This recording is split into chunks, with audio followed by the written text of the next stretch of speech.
किस किस को लग रहा है टीम इंडिया चौथा टेस्ट मैच अभी भी जीत सकती है?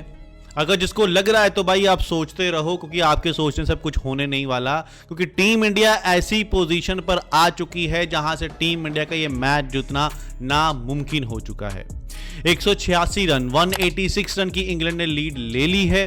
अभी वेन स्टोक बल्लेबाजी कर रहे हैं। अगर एक सेशन और खेल गया तो 250 250 के आसपास इंग्लैंड की लीड हो जाएगी। अब पहले टीम इंडिया 250 का स्कोर बनाएगी, उसके बाद एक ऐसा स्कोर खड़ा करेगी जिससे इंग्लैंड से वो सेफ रह सके। फिर इंग्लैंड की टीम को ऑल आउट भी करेगी और 2 दिन बचे हैं। तो भाई साहब मैच तो टीम इंडिया नहीं जीत सकती। हाँ, एक चीज हो सकती है, अगर इंडिया की बल्लेबाजी इंग्लैंड जैसी हो जाए, कोई एक आधा बल्लेबाज 150 200 स्कोर बना दे, तब जाके ये मैच हम ड्रॉ जरूर करवा सकते हैं। लेकिन जीतना तो भाई साहब वो अब हमारे हाथ से जा चुका है। आखिर ऐसा क्या हो गया टीम इंडिया के साथ कि पहले 3 मैच में जो टीम इंडिया डोमिनेट कर रही थी, ऐसा लग रहा था इंडियन टीम इंग्लैंड से बेटर क्रिकेट खेल रही है, कहीं ना कहीं हमारी किस्मत साथ नहीं दे रही, हम जीतते हुए मैच हार रहे हैं। लेकिन अचानक से चौथे टेस्ट मैच में ऐसा क्या हो गया, हम एकदम से धराशायी हो गए।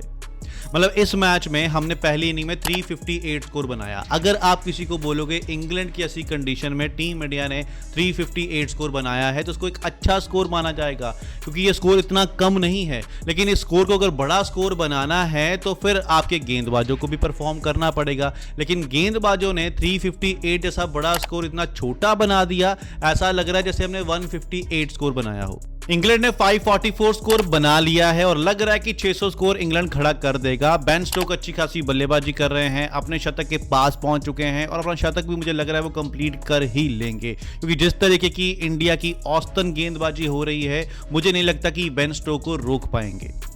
अब क्या कमी रह गई टीम इंडिया की बॉलिंग में? इस मैच में तो जसप्रीत बुमराह भी खेल रहे थे, मोहम्मद सिराज भी थे और एक ऐसा नया गेंदबाज हमने इस टीम में शामिल किया था जिसकी काफी ज्यादा तारीफें सुनी थी।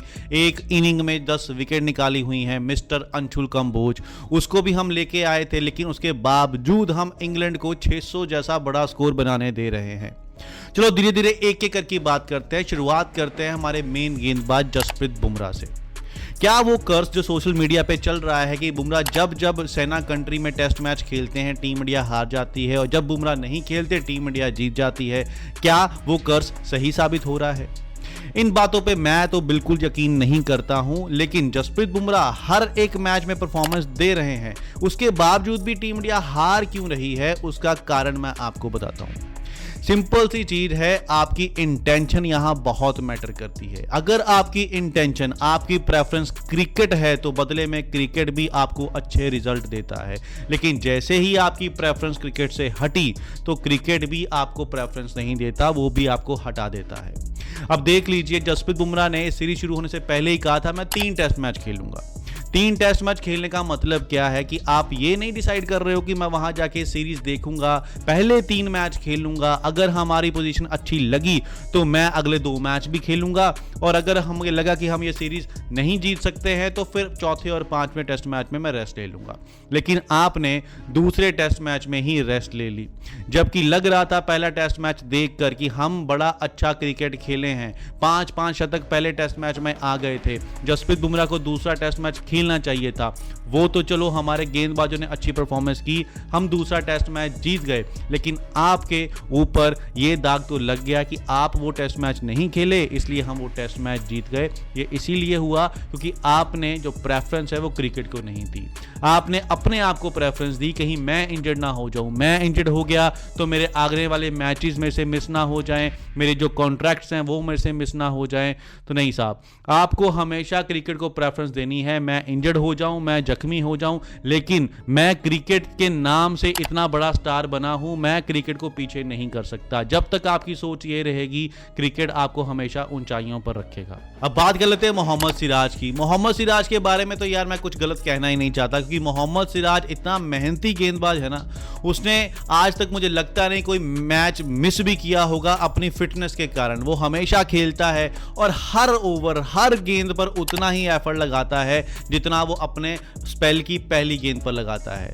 वो तो भैया एक एक्स्ट्रा ऑर्डिनरी बंदा है, हमेशा फिट रहता है, हमेशा टीम के लिए अवेलेबल रहता है। उसकी किस्मत उसके साथ नहीं है। पता नहीं क्यों उसका किस्मत साथ नहीं दे रही है। हर बार ऐसा लगेगा कि यार ये बल्लेबाजों को ना तंग कर रहा है, बल्लेबाजी से परेशान हो रहे हैं, लेकिन उसको विकेट नहीं मिल पा रही है।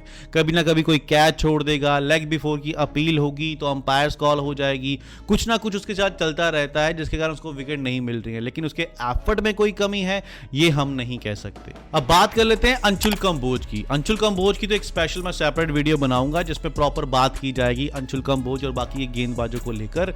लेकिन यहां पर बात कर लेते हैं कि अंशुल कंबोज ने टोटली डिसअपॉइंट किया यार।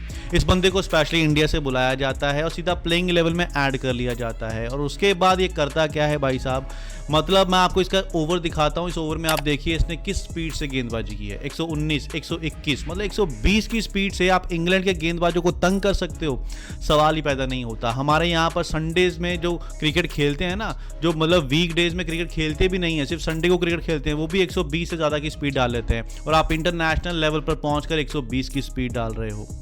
मतलब एफर्ट तो दिखना चाहिए। कम से कम मोहम्मद सिराज को विकेट नहीं मिल रही है लेकिन उसका एफर्ट तो दिखता है। अंशुल कंबोज से तो एफर्ट भी नहीं दिखा कि ये बंदा एफर्ट भी लगा रहा है। अब आ जाते हैं हम कप्तानी के ऊपर। क्या शुभमन गिल की कप्तानी इस मैच में बिल्कुल साधारण रही है?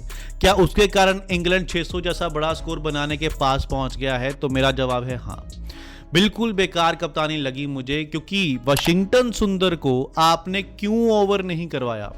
मैंने आपको दूसरे दिन भी कहा था कि वाशिंगटन सुंदर का ओवर यहां पर बनता है। जब बेन डकेट बल्लेबाजी कर रहा है, आप रविंद्र जडेजा के साथ वाशिंगटन सुंदर को लगाइए, क्योंकि लेफ्टी के आगे अगर ऑफ स्पिनर होगा तो बेन डकेट जरूर स्ट्रगल करेगा, और इंग्लैंड के बल्लेबाज स्पिन ज्यादा अच्छे से खेल नहीं सकते, कुछ एक दो बल्लेबाजों को छोड़ के। लेकिन फिर भी आपने वाशिंगटन सुंदर को ओवर कब दिया?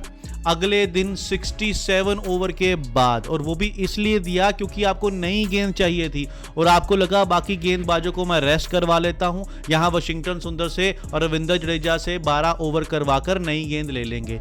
लेकिन जैसे ही वाशिंगटन सुंदर आए, उन्होंने बल्लेबाजों को तंग करना शुरू किया, अपने पहले 7 ओवर में ही 2 विकेट निकाल ली। तब आपको लगा नहीं यार, वाशिंगटन सुंदर को पहले लेके आना चाहिए था। तब आपको जो नई गेंद मिलने वाली थी आपने उसको भी डिले कर दिया 10 ओवर, और उसके बाद आपने नई गेंद ली। यही वाशिंगटन सुंदर को आप पहले लगाते, वो 1-2 विकेट निकालता, तो शायद हमारे पास मौका होता कि हम इंग्लैंड को 400 के आसपास रोक लेते। लेकिन आपकी कप्तानी की वजह से हम ये मैच में इस पोजीशन पर आकर पहुंच गए हैं। शार्दुल ठाकुर ने भी प्रेस कॉन्फ्रेंस में जाके कहा कि सब कुछ कप्तान के हाथ में होता है। पहले टेस्ट मैच में जब मुझसे गेंदबाजी कम करवाई गई थी तो कप्तान साहब ने मुझसे आके बोला था कि मौका ही नहीं बन पा रहा है आपसे गेंदबाजी करवाने का। तो मैंने कहा ठीक है।